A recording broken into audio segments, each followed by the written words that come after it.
Maraming mga netizens ang nadismaya, kung saan nga ay postponed ang naturang big announcement sana ngayon ng Kim Pao sa It's Showtime. Ang naging dahilan nga ng pag-postpone ay ang matinding pag-ulan.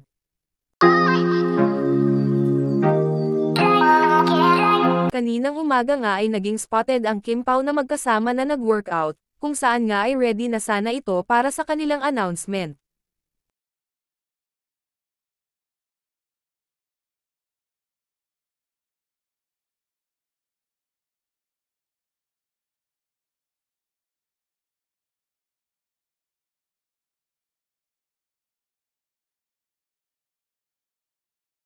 Dahil nga sa naturang postponed dahil sa malakas na ulan ay tila hindi ito hadlang sa pag-announce ni Kimi sa kanyang IG stories, at kinumpirma nga nito na may bagong ang movie sila ni Paolo Avellino.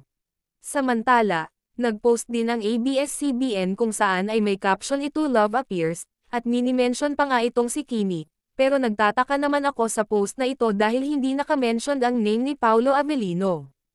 Sa mga ibang fans ng Kim Pao dyan, wag na kayong malungkot kung hindi man dumating ang Kim Pao sa It's Showtime, dahil talagang napakalakas nga ng ulan sa Manila, at ang ibang lugar nga ay umabot na nga ito sa ikalawang palapag ng bahay nila.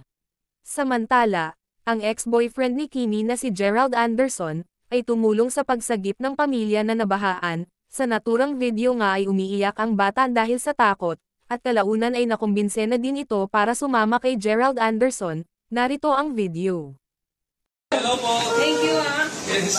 Kasi